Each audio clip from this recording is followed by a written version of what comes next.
અરુંધતી વ્રત. આ વ્રત કરવાની વિધિ. આ વ્રત ચૈત્ર સુદ ત્રીજના દિવસે કરવામાં આવે છે. મહર્ષિ વશિષ્ઠના પત્ની અરુંધતીએ આ વ્રત કરેલું ત્યારથી આ વ્રતનો મહિમા અનેરો છે. આ વ્રત ભક્તિભાવ અને શ્રદ્ધાથી કરવાથી સ્ત્રીને અખંડ સૌભાગ્ય પ્રાપ્ત થાય છે. આ વ્રત કરનારે પ્રાતઃકાળ પવિત્ર થઈને એક બાજોટ પર લાલ વસ્ત્રનું સ્થાપન કરવું, તેના પર ચોખા મૂકી તાંબાના પવિત્ર જળ ભરેલ કુંભનું સ્થાપન કરવું, પછી સુગંધી દ્રવ્યો અને પુષ્પોથી પૂજન કરવું અને ઘીનો દીવો કરી આરતી ઉતારવી. આ વ્રતની વાર્તા. રામપુર નામના એક ગામમાં એક વિદુર બ્રાહ્મણ રહેતો હતો. તેને એક દીકરી હતી. તેનું નામ હતું સૂર્યા. તેને માં ના હોવા છતાંય પિતાએ માતા પિતા બંનેનો પ્રેમ આપી ખૂબ લાડકોડથી ઉછેરી હતી.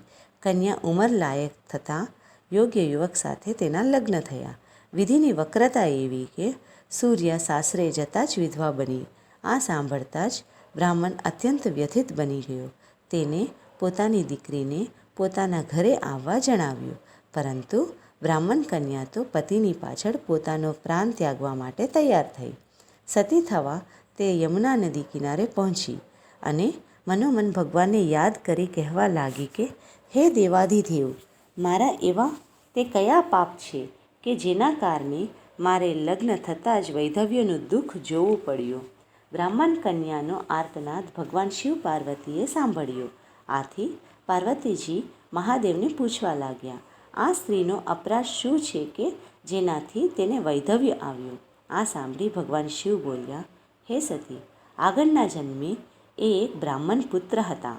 તેના લગ્ન એક ગુણવાન, ધર્મિષ્ઠ અને પતિવ્રતા સ્ત્રી સાથે થયા હતા, પરંતુ તે તેની પત્નીને વિયોગ આપી પરદેશ જતો રહ્યો. આ બાજુ તેની પત્નીએ વિયોગમાં ઝૂરી ઝૂરીને પ્રાણનો ત્યાગ કર્યો. આ સાંભળીને બ્રાહ્મણ યુવકે પણ પત્ની વિયોગમાં પ્રાણ ત્યજી દીધા. પૂર્વજન્મમાં પત્નીને વિયોગનું દુઃખ આપનાર આ જન્મે પતિ વિયોગનું ફળ ભોગવી રહી છે. જેવું કર્મ કર્યું હોય તેનું ફળ વહેલું કે મોડું અવશ્ય દરેક જીવે ભોગવવું જ પડે છે.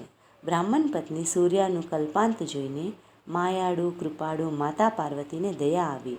તેમને મહાદેવને આ દુઃખનું નિવારણ પૂછ્યું. ત્યારે શિવજી બોલ્યા, સાંભળો દેવી, જો આ સ્ત્રી અરુંધતીના વ્રતનો સંકલ્પ કરે અને શ્રદ્ધાપૂર્વક આ વ્રત કરે તો નિશ્ચિતપણે 7 જન્મ સુધી તે અખંડ સૌભાગ્યની સ્વામિની બનશે.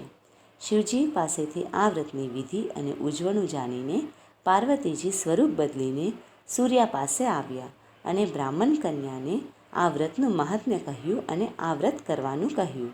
પછી સૂર્યા પોતાને સાસરે ગઈ અને શ્રદ્ધાપૂર્વક માતા ઉમાએ કહ્યા મુજબ આ વ્રત કર્યું. આ અરુંધતી વ્રતના પ્રભાવે સૂર્યા 7 ભવ સુધી અખંડ સૌભાગ્યને વરી.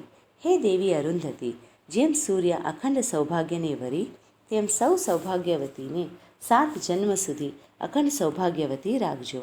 ઓમ નમઃ શિવાય.